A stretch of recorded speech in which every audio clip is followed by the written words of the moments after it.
You teach a person to fish, and you feed him for a lifetime. Or give a man a fish, then what?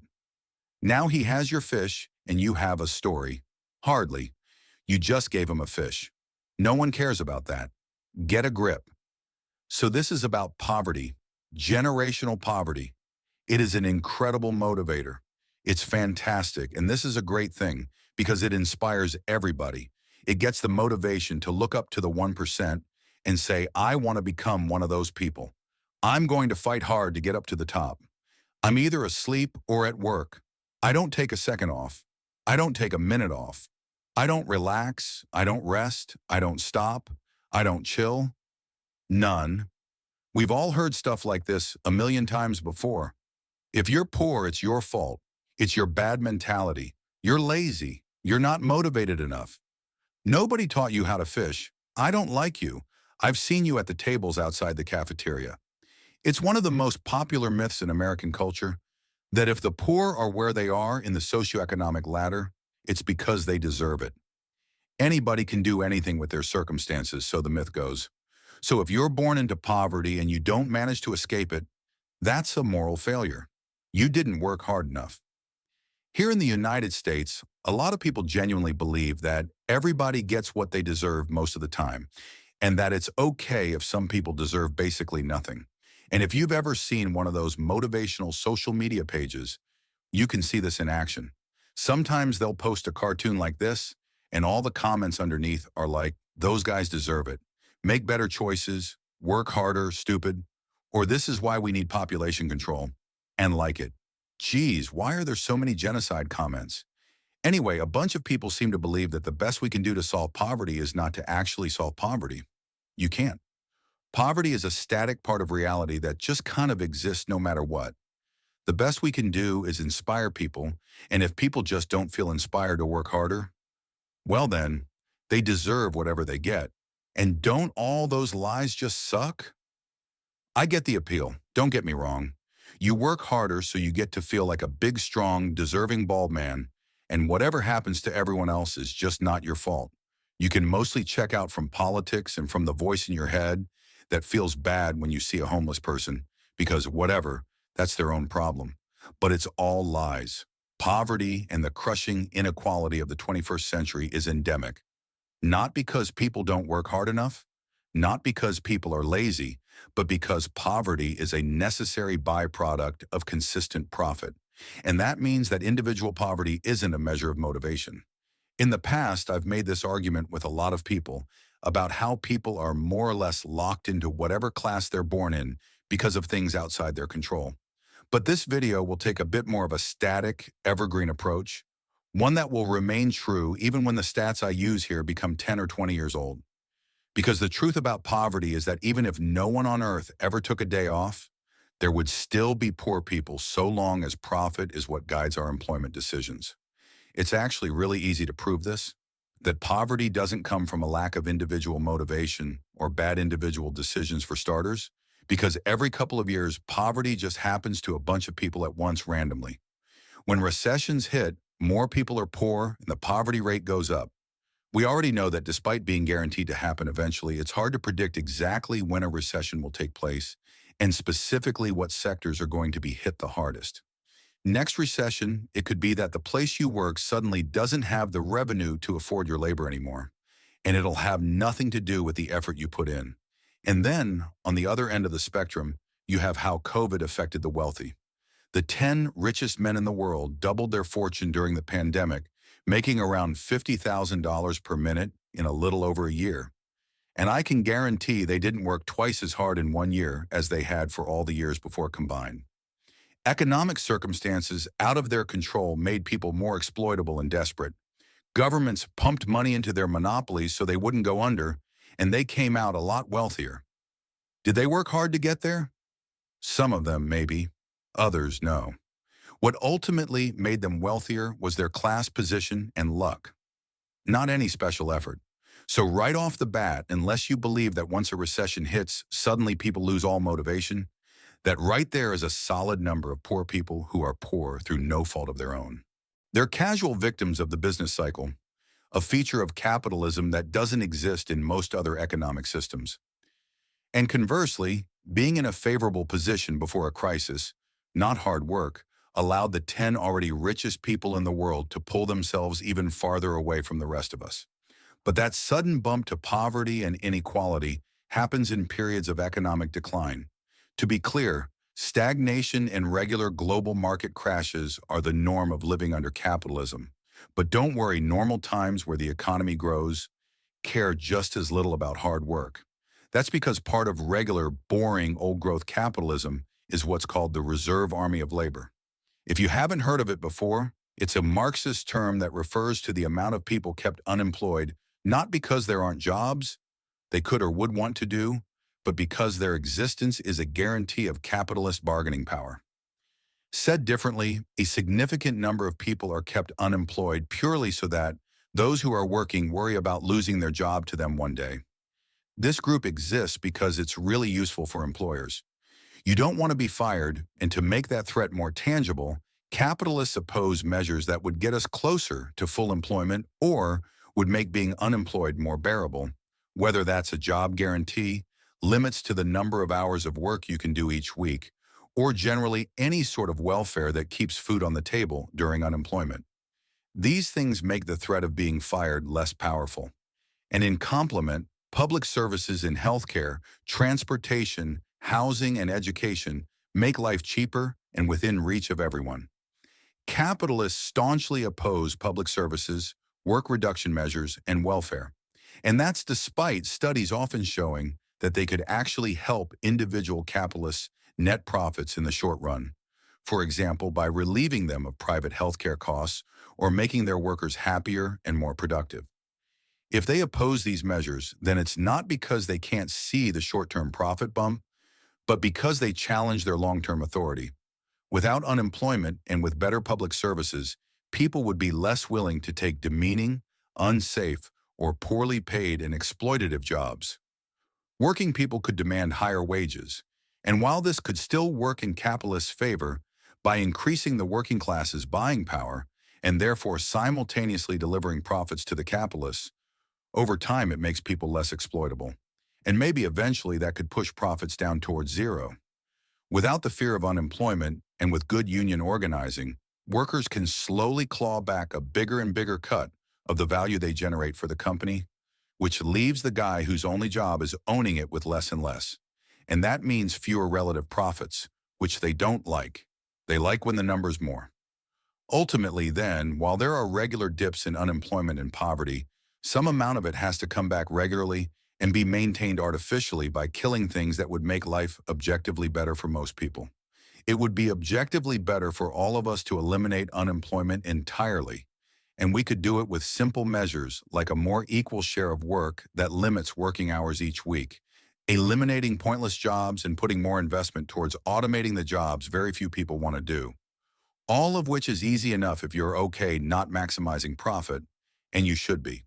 At the end of the day, profit only goes to the tiny sliver of people who own businesses. The capitalist society will always statistically have a 1%. That's always going to be the case. But back to our main point, if you think unemployment only happens to lazy people, it makes very little sense why it would have dramatic swings from year to year or suddenly boom after a recession. And if you can see the benefit of poverty for capitalist bargaining power, you can also see how even in an ideal scenario, when absolutely every single person is fighting for a top spot, being a busy little worker bee, and absolutely crushing the grind set with 23-hour workdays, some unemployment would continue to exist if for no other reason than to be a tool for exploiting the other grind setters better and ensuring that workers can't build collective power. And you don't have to think in these big structural terms to see how this would naturally fall into place under capitalism. When they're hiring, your boss doesn't care about unemployment and poverty. They would rather hire one person who does the work of two than hire two people. And they'd rather hire someone who does three people's work than that guy. Hard work matters only when that one guy is in charge of how many jobs there are. Then he can use the promise of a job or the threat of firing you to get you to work more hours or do more tasks for the same pay. So even in ideal conditions where every single person is working as hard as they can, it's not possible for everyone to be gainfully employed or to leave poverty. Now let's tackle that old saying. If a person is lazy, they deserve their poverty. Maybe they don't deserve to die, but it's also true that lazy people exist in our society. Some of them are homeless, and others are the CEO of Microsoft and get paid $300 million in salary alone every year while spending 10 months a year on a yacht. If you accept that lazy people should be punished with poverty, you should probably also accept that plenty of rich people are lazy as well. But I don't really like framing it this way because, first, it's just more bullying of the working class, and second, it's not fair. Even if someone doesn't feel like working hard or even wants to do the bare minimum and nothing more, that shouldn't mean that they deserve to live in misery. There is enough wealth to go around so that everyone can have a happy, fulfilled, and secure life. And most people aren't lazy or demotivated at all. This is the lie capitalism tells you. It has to get you to believe that it's just the moral thing to do to punish those who don't work and make sure everyone who is just scraping by lives in constant fear of losing it all.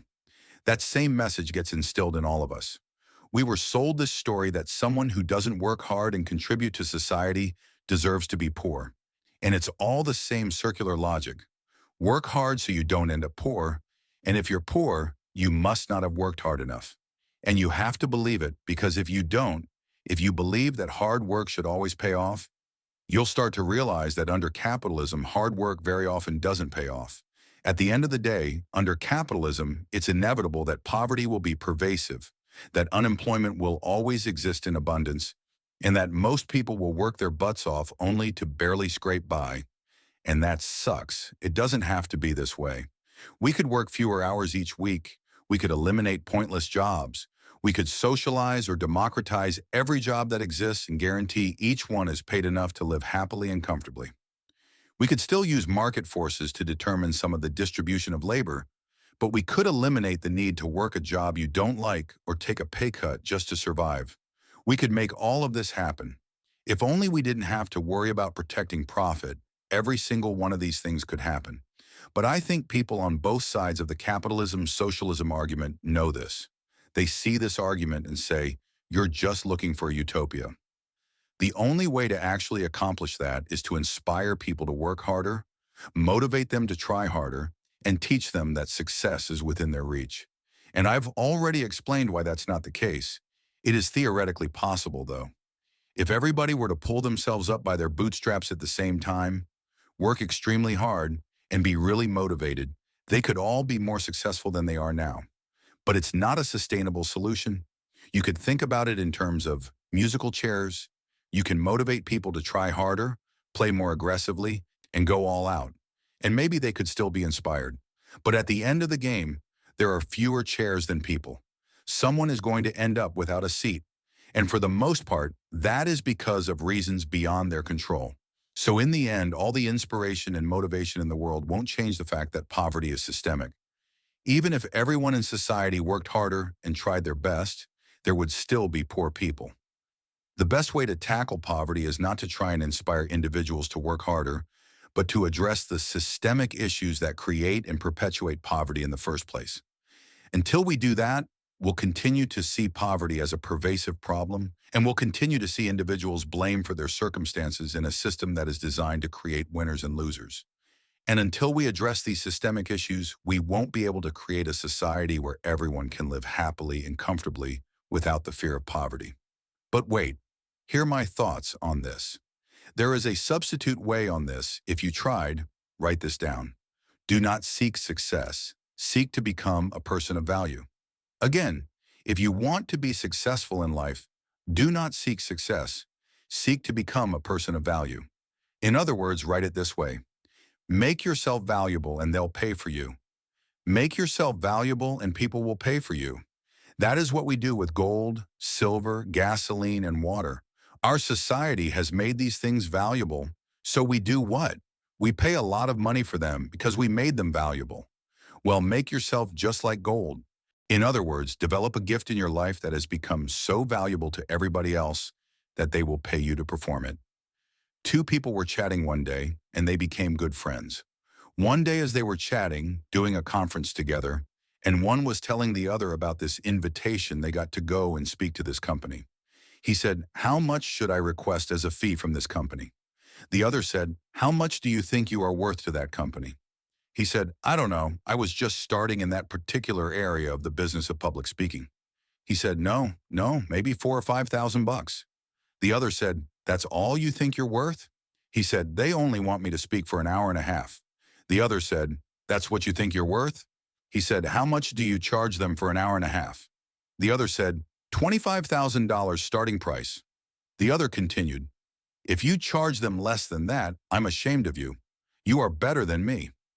He was serious about it, so he figured to contract him, put $25,000, and the check was in the mail the next day. Make yourself a person of value, don't seek success. Let me give you another example of how it works. If someone had to think about something that reminded them of you, what would it be? That's a serious question, because if they never think about you, that means you have never made yourself valuable. You will become a jack of too many trades, so you master nothing. You think of Tiger Woods. What do you think about? Michael Jordan. What do you think about? Lionel Messi. What do you think about? What do they think about when they call your name? Your problem is they don't think about you at all. Become so good in an area that they can't ignore you. The world is filled with general people. You're not in the general group anymore. You have to go home and decide that for the next 20 years, you're going to carve out a niche for yourself that they're going to have to find you and can't ignore you. When we heard Jesus talk, he talked with such confidence. I am the bread of life. If any man hunger, he made himself valuable to them. I am the water of life. If any man thirst. In other words, when anyone thinks of water, they think about me. He was trying to get across his value to them, so the crowds pressed him by the thousands to try and get to the water. Thank you for watching. Please subscribe to the channel for more videos like this, drop a like below, and feel free to share your suggestions in the comments. See you in the next video.